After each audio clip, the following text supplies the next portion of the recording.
నేను మామూలుగా మా మిత్రులతో అంటుంటా, కమ్మాస్ ఎక్కడున్నారో మనం గుర్తుపట్టాలంటే పెద్ద రీసెర్చ్ చేయాల్సిన అవసరం లేదు.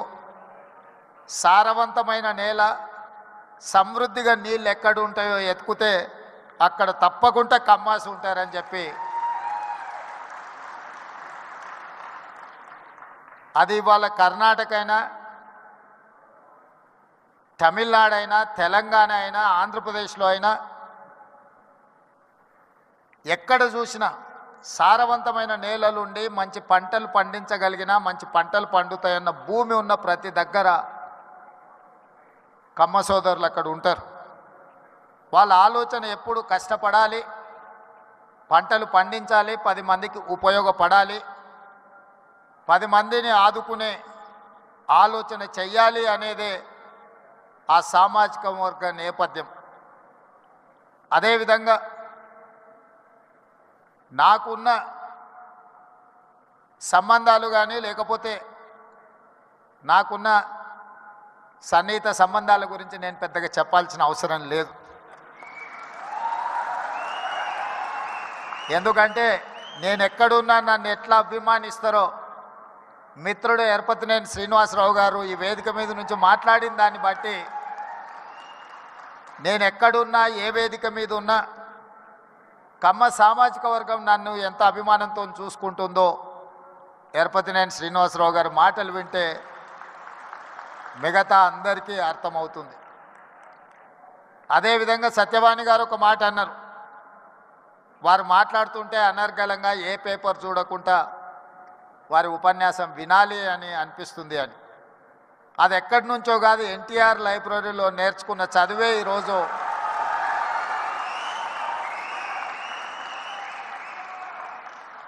ఎన్టీఆర్ లైబ్రరీలో మేము చదువుకున్న చదువు ఇవాళ జీవితంలో ఉన్నత స్థానాలకు రావడానికి ఉపయోగపడ్డదని నేను గట్టిగా అందరి ముందు చెప్పడానికి ఏమాత్రం జంకను.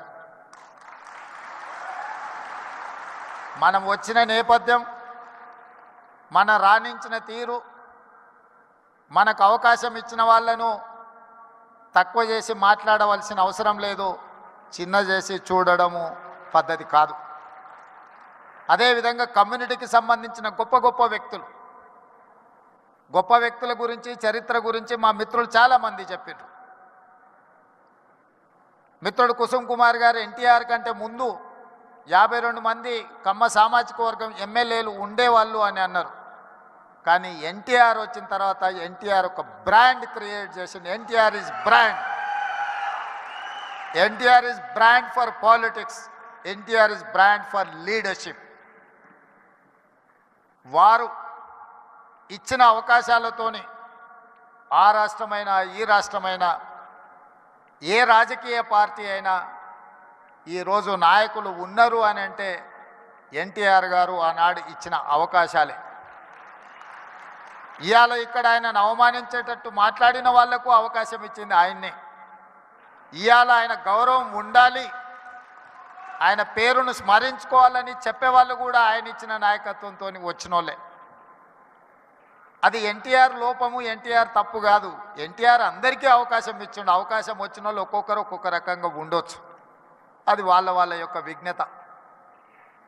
అదేవిధంగా ఎన్జి రంగా, అదేవిధంగా వెంకయ్య నాయుడు, ఈనాడు చంద్రబాబు నాయుడు గారి గురించి నేను చెప్పాల్సిన అవసరం లేదు.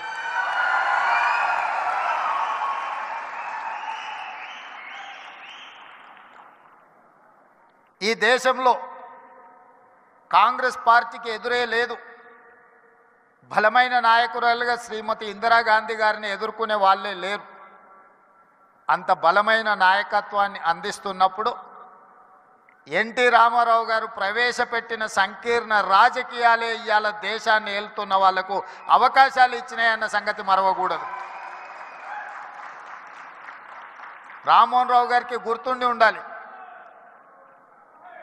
ఆనాడు తెలుగుదేశం భారతీయ జనతా పార్టీ పొత్తులో భాగంగా దేశంలో 2 సీట్లు బీజేపీ గెలిస్తే హనుమకొండ నుంచి పివి నరసింహారావు గారిని ఓడించిన బీజేపీ జంగారెడ్డి గారు తెలుగుదేశం మద్దతుతో గెలిచారు. దేశంలో 2 సీట్లు బీజేపీ గెలిచిన రోజు 1 సీటు గుజరాత్లో గెలిస్తే 2వ సీటు తెలంగాణలో తెలుగుదేశం పార్టీ ఎన్టీ రామారావు గారి మద్దతుతో గెలిచింది. నేషనల్ ఫ్రంట్ కావచ్చు, యునైటెడ్ ఫ్రంట్ కావచ్చు, ఎన్డీఏ కావచ్చు, ఎప్పుడెప్పుడు అధికారంలోకి వచ్చినా అప్పుడప్పుడు ఎన్టీఆర్ ఆలోచన సంకీర్ణ రాజకీయాలే ఈరోజు వాళ్ళందరూ కూడా అధికారంలో ఉండడానికి అవకాశం వచ్చింది. అందుకే ఈరోజు మిత్రులారా, మీరు రాణించే విషయంలో వ్యవసాయం నుంచి డాక్టర్లుగా, లాయర్లుగా, ఐటీ నిపుణులుగా, అమరావతి నుంచి సిలికాన్ వ్యాలీ వరకు మీ కృషిని ఎవరు కాదనలేరు. ఇవాళ సత్యనాదెన్ల నుంచి మొదలు పెడితే చాలామంది కొత్తగా వచ్చే పెద్ద పెద్ద మల్టీనేషనల్ కంపెనీలో సీఈఓలుగా మన వాళ్ళు చాలామంది ఉన్నారు. సరే, అమెరికాలో ఇక్కడ బహిరంగ సభ పెట్టిన దానికంటే పెద్ద ఎత్తున మా తానా సోదరులు సభలు పెడుతుంటారు ప్రతి 2 సంవత్సరాలకు. తప్పకుండా ఇప్పటివరకు ఎప్పుడూ నేను వెళ్తూనే కలుస్తూనే వస్తున్నా. అయితే ఈ సమావేశం కమ్మ గ్లోబల్ ఫెడరేషన్ ఒక మంచి సాంప్రదాయాలకు, సమాజానికి ఉపయోగపడే విధంగా ఈ హైదరాబాదు నగరాన్ని విశ్వనగరంగా మార్చడానికి అవసరమైన ప్రణాళికలలో మీరు భాగస్వాములు కావాలి. తెలంగాణ రాష్ట్ర ప్రభుత్వం మిమ్మల్ని ఆహ్వానిస్తుంది. మీలో ఉన్న నిపుణులను, మీలో ఉన్న నైపుణ్యాన్ని అన్ని రకాలుగా ప్రోత్సహించడానికి తెలంగాణ రాష్ట్ర ప్రభుత్వం సంసిద్ధంగా ఉంది. ఎలాంటి భేషజాలు అక్కర్లేదు. హైదరాబాదు నగరం ప్రపంచంతో పోటీ పడాలంటే ప్రపంచంలో రాణించిన కమ్మ సోదరులకు ఇక్కడ అన్ని రకాల అవకాశాలు కల్పించడానికి మా ప్రభుత్వం సిద్ధంగా ఉన్నది అని చెప్పి నేను ఈ వేదిక మీద నుంచి విజ్ఞప్తి చేస్తున్నా. మాకు భేషజాలు లేవు. కులం, మా కులాన్ని మేము అభిమానించుకుంటాం. మేము ఇతర కులాలను గౌరవిస్తాం. ఎక్కడా ఆ విషయంలో పొరపాటు జరగదు. మా కులం పట్ల మాకు అభిమానం ఉండొచ్చు, కానీ ఇతర కులాల పట్ల అపారమైన గౌరవం ఉన్నది. ఈ విజ్ఞతను ఎప్పుడూ తెలంగాణ రాష్ట్ర ప్రభుత్వం పాటిస్తుంది. మా మిత్రుడు శ్రీనివాసరెడ్డి గారైనా, మా సోదరుడు కోమటిరెడ్డి వెంకటరెడ్డి గారైనా మేము ఈ సూత్రాన్ని ఎప్పుడు అమలు చేస్తూనే ఉంటాం. తెలంగాణ రాష్ట్రంలో వివక్ష ఉండదు.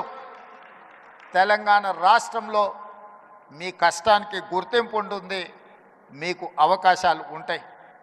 అదేవిధంగా ఈరోజు ఈ నగరం రాణించాలి అని అంటే పెట్టుబడులు రావాలి, పరిశ్రమలు పెరగాలి, దానికి అవసరమైన అనుమతులు ఇవ్వాలి.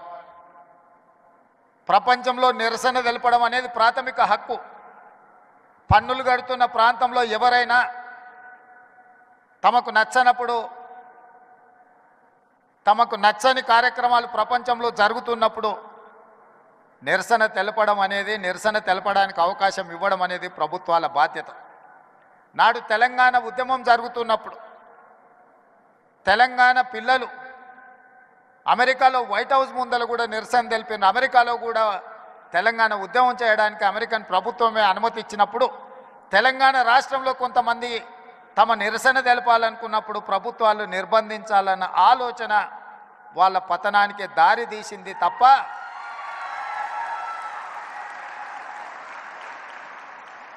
నిరసన అనేది one of the format of democracy. ప్రజాస్వామ్యంలో అది కూడా ఒక పద్ధతి.